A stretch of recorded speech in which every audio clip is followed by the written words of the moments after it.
Hi friends, cinema Mohan కి స్వాగతం. Global star Ram Charan Shankar combination లో రూపొందినటువంటి పాన్ ఇండియా చిత్రం గేమ్ చేంజర్ జనవరి 10న తెలుగు, తమిళ్, హిందీ భాషల్లో విడుదలకు సిద్ధమైంది.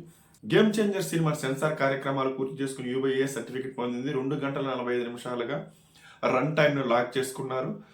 ఈ క్రమంలో సినిమాకి భారీ బడ్జెట్ పెట్టారు కాబట్టి అసలు టికెట్ రేట్స్ ని పెంచుతారా లేదా అనేది అందరిలో ఒక డౌట్ నెలకొంది. అందుకు కారణం రీసెంట్ గా జరిగినటువంటి పుష్ప 2 ఇన్సిడెంట్.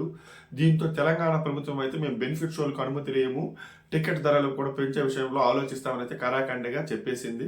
దీంతో భారీ బడ్జెట్ సినిమాలన్నీ ఏపీ ప్రభుత్వం పైన ఆశలు పెట్టుకున్నాయి. అందులో భాగంగా గేమ్ చేంజర్ కూడా ఏపీ ప్రభుత్వం నుంచి ఎలాంటి శుభవార్త వింటామా లేదా అసలు అనేసి ఆసక్తిగా ఎదురు చూసింది. అయితే ఏపీ ప్రభుత్వము సినిమా ఇండస్ట్రీ పైన సానుకూలంగానే వ్యవహరించింది. అందుకు తగ్గట్లుగానే గేమ్ చేంజర్ సినిమాకు సంబంధించినటువంటి బెనిఫిట్ షోకి అనుమతులు ఇస్తూనే టికెట్ రేటు పెంపుదలకు సంబంధించినటువంటి జీవోను కూడా ఇష్యూ చేసింది. జనవరి 9 అర్ధరాత్రి అంటే జనవరి 10 రాత్రి 1 గంట షోకి బెనిఫిట్ షో వేసుకోవడానికి అనుమతులు ఇస్తున్నట్టు, ఆ బెనిఫిట్ షో టికెట్ ఖరీదును జీఎస్టీతో కలిపి 600 రూపాయలుగా ఫిక్స్ చేస్తున్నట్లు ప్రభుత్వం ప్రకటించింది.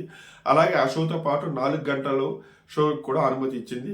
అక్కడ నుంచి అంటే ప్రతిరోజు 10వ తారీఖు నుంచి 23వ తారీఖు వరకు 5 షోలకు అనుమతులు ఇచ్చింది. మల్టీప్లెక్స్ థియేటర్స్ లో జీఎస్టీతో కలిపి 175 రూపాయలు టికెట్ ధరను పెంచుకోవచ్చును. అలాగే సింగిల్ స్క్రీన్స్ లో వచ్చి జీఎస్టీతో కలిపి 135 రూపాయలు పెంచుకోవచ్చు అని చెప్పి కూడా ఏపీ ప్రభుత్వం నుంచి క్లియర్ సర్కిల్ వచ్చింది. అంటే ఏపీ విషయంలో గేమ్ చేంజర్ సినిమాకి సంబంధించినటువంటి టికెట్ హైక్స్ అయితే వచ్చేసింది. మరి తెలంగాణ ప్రభుత్వం నుంచి ఎలాంటి హైక్స్ వస్తుంది, అసలు వస్తుందా రాదని తెలియాలంటే మాత్రం మనం వెయిట్ చేయాల్సిందే.